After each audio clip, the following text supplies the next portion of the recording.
Praise the lord. కన్నులెత్తి ఆకాశం వైపు చూస్తే ఆకాశం కనిపించినట్లుగా నీ మనసు పెట్టి యేసయ్య వైపు చూడు. ఆయన మనసెట్టిదో, ఆ మంచితనం ఎట్టిదో స్పష్టంగా కనపడుతుంది. ఆయన మంచితనాన్ని అర్థం చేసుకున్నావా?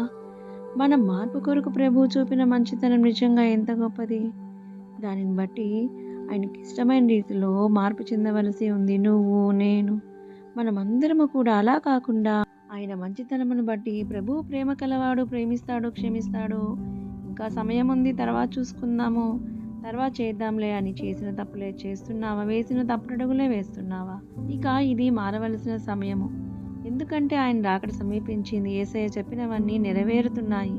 కాబట్టి దేవుని వాక్యానుసారంగా, ఆయన చిత్తానుసారంగా డే బై డే మార్పు చెంది ఆయన కొరకు సిద్ధపడవలసి ఉన్నది. లేని ఎడల నష్టపోవలసి వస్తుంది. సిద్ధపాటు లేక విడవబడిన ఆ 5గురు బుద్ధిహీనమైన కన్యకల వలె విడవబడవలసి వస్తుంది. జాగ్రత్త.